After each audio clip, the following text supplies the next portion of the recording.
ક્યારે વિચાર્યું છે કે એક ભવિષ્યવાણી આખા દેશનું ભવિષ્ય કેવી રીતે બદલી શકે છે?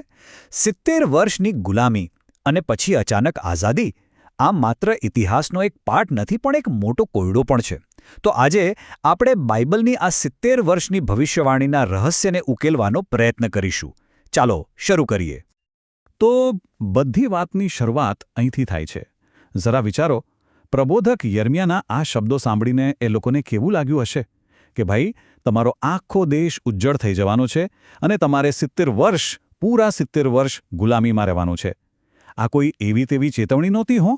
આ તો એકદમ ચોક્કસ સમયમર્યાદા સાથેની ભવિષ્યવાણી હતી. અને બસ આ જ ભવિષ્યવાણી આપણા આજના વિશ્લેષણના કેન્દ્રમાં છે. અને અહીંથી જ આખી વાત રસપ્રદ બને છે. 70 વર્ષ એ તો બરાબર છે, પણ આ 70 વર્ષ ગણવાના ક્યાંથી શરૂ કરવા અને ક્યાં પૂરા કરવા? શું એ બાબિલના પહેલા હુમલાથી ગણાય કે પછી જ્યારે શહેરનો સંપૂર્ણ નાશ થયો ત્યારથી?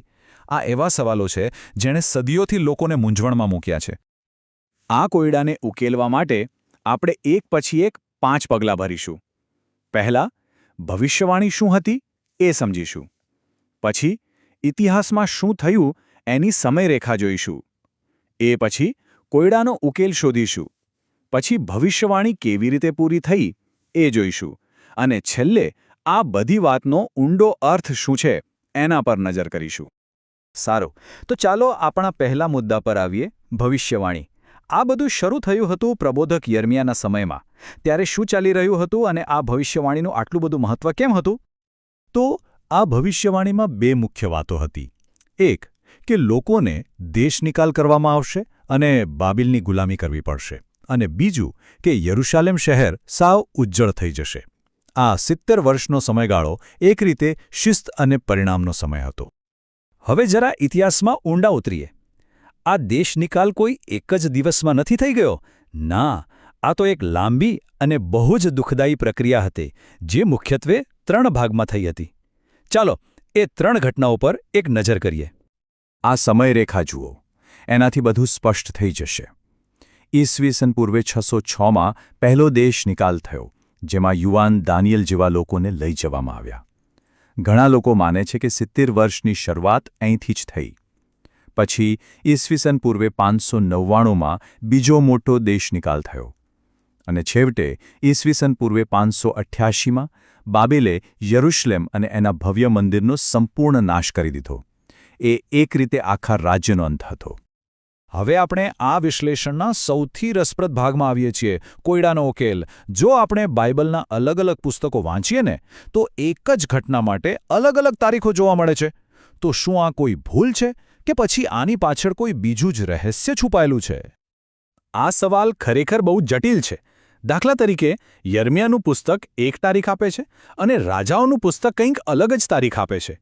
એક જ ઘટના, પણ 2 અલગ અલગ તારીખો. આવું કઈ રીતે બની શકે? ચાલો આ ગૂંચ ઉકેલીએ. જરા આ સ્લાઇડ પર ધ્યાન આપો. યરુશલેમના અંતિમ વિનાશ માટે યરુશલેમનું પુસ્તક રાજા નબુખાદનેસારના શાસનનું 18મું વર્ષ કહે છે, જ્યારે રાજાઓનું પુસ્તક 19મું વર્ષ કહે છે. ઘટના એક જ, પણ વર્ષ અલગ અલગ. તો આનો મતલબ શું? સ્ત્રોત મુજબ આ કોઈ ભૂલ નથી.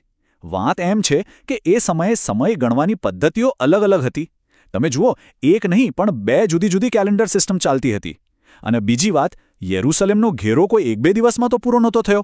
એ તો મહિનાઓ સુધી ચાલ્યો.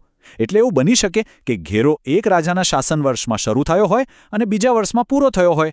એટલે આ કોઈ વિરોધાભાસ નથી, પણ એ સમયના ઐતિહાસિક રેકોર્ડિંગની એક જટિલતા છે, બસ. સારું, તો સમયરેખાની આ જટિલતા સમજ્યા પછી હવે આપણે વાર્તાના સૌથી નાટકીય વળાંક પર આવીએ છીએ, પરિપૂર્ણતા. 70 વર્ષ પૂરા થયા અને પછી શું થયું? ભવિષ્યવાણી કેવી રીતે સાચી પડી? જેવી ભવિષ્યવાણી કરવામાં આવી હતી, બરાબર એવું જ થયું. 70 વર્ષ પૂરા થવાની તૈયારીમાં જ બાબિલ જેવું મહાશક્તિશાળી સામ્રાજ્ય તૂટી પડ્યું અને એના પતનની સાથે જ દેશ નિકાલ થયેલા લોકો માટે ઘરે પાછા ફરવાનો રસ્તો ખુલી ગયો. આ બધું 3 મુખ્ય તબક્કામાં થયું. પહેલું, દાનિયેલને શાસ્ત્રો વાંચીને સમજાયું કે હવે 70 વર્ષ પૂરા થવાની અણી પર છે. બીજું, પર્શિયાના રાજા કોરેશે બાબિલને હરાવી દીધું.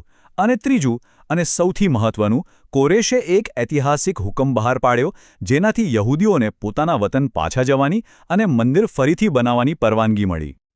તો આ 70 વર્ષનું ગણિત બંધ બેસે છે? સ્ત્રોત મુજબ બે મુખ્ય શક્યતાઓ છે. જો 70 વર્ષની શરૂઆત ઈસવીસન પૂર્વે 660થી ગણીએ તો એ કોરેશના હુકમનામા સાથે ઈસવીસન પૂર્વે 537માં પૂરા થાય છે. અને જો શરૂઆત ઈસવીસન પૂર્વે 606થી ગણીએ તો એ મંદિરના પાયા નાખવાની ઘટના સાથે ઈસવીસન પૂર્વે 536માં પૂરા થાય છે. મહત્વની વાત એ છે કે તમે ગમે તે રીતે ગણતરી કરો, ભવિષ્યવાણી એકદમ ચોકસાઈથી પૂરી થઈ. આપણે ઇતિહાસ અને તારીખોની ગૂંચવણ જોઈ, પણ શું આખી વાર્તા ખાલી આંકડાઓ વિશે જ છે? ના, સ્ત્રોત મુજબ આ વાર્તાનો એક બહુ ઊંડો સાંકેતિક અર્થ છે, જે આજે પણ એટલો જ મહત્વનો છે. સ્ત્રોત અહીં એક બહુ જ રસપ્રદ વાત કહે છે કે કદાચ 69, 70 કે 71 વર્ષ એ ચોક્કસ આંકડો એટલો મહત્વનો નથી જેટલો મહત્વનો ગુલામી અને દેશ નિકાલનો એ વાસ્તવિક અનુભવ છે. એ અનુભવ જ એમના માટે મુખ્ય પાઠ હતો. સ્ત્રોત મુજબ આ ઐતિહાસિક ઘટનાઓ ભવિષ્ય માટેના સંકેતો છે, જેમ કે ઐતિહાસિક બાબિલે ભવિષ્યમાં આવનારા મહાન બાબિલ નામના એક શક્તિશાળી તંત્રનું પ્રતીક છે.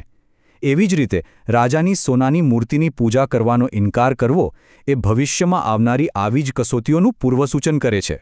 આ બધું એ જ બતાવે છે કે સાચી શ્રદ્ધા કઠિન સમયમાં લેવાયેલા નિર્ણયોથી જ સાબિત થાય છે. અને અહીં આપણે આપણી વાત પૂરી કરીએ છીએ. 70 વર્ષની કેદનો અંત એક નવી શરૂઆત હતો, પુનર્નિર્માણની અને આશાની શરૂઆત. તો આ વાર્તા આજે આપણને શું શીખવે છે? શું આપણા જીવનમાં પણ ક્યારેક આવા 70 વર્ષ જેવા લાંબા અને મુશ્કેલ સમયગાળા આવે છે, જે આપણને કેદ જેવા લાગે છે, પણ જેનો અંત એક નવી શરૂઆત તરફ લઈ જાય છે? આ સવાલ પર વિચારવા જેવું ખરું.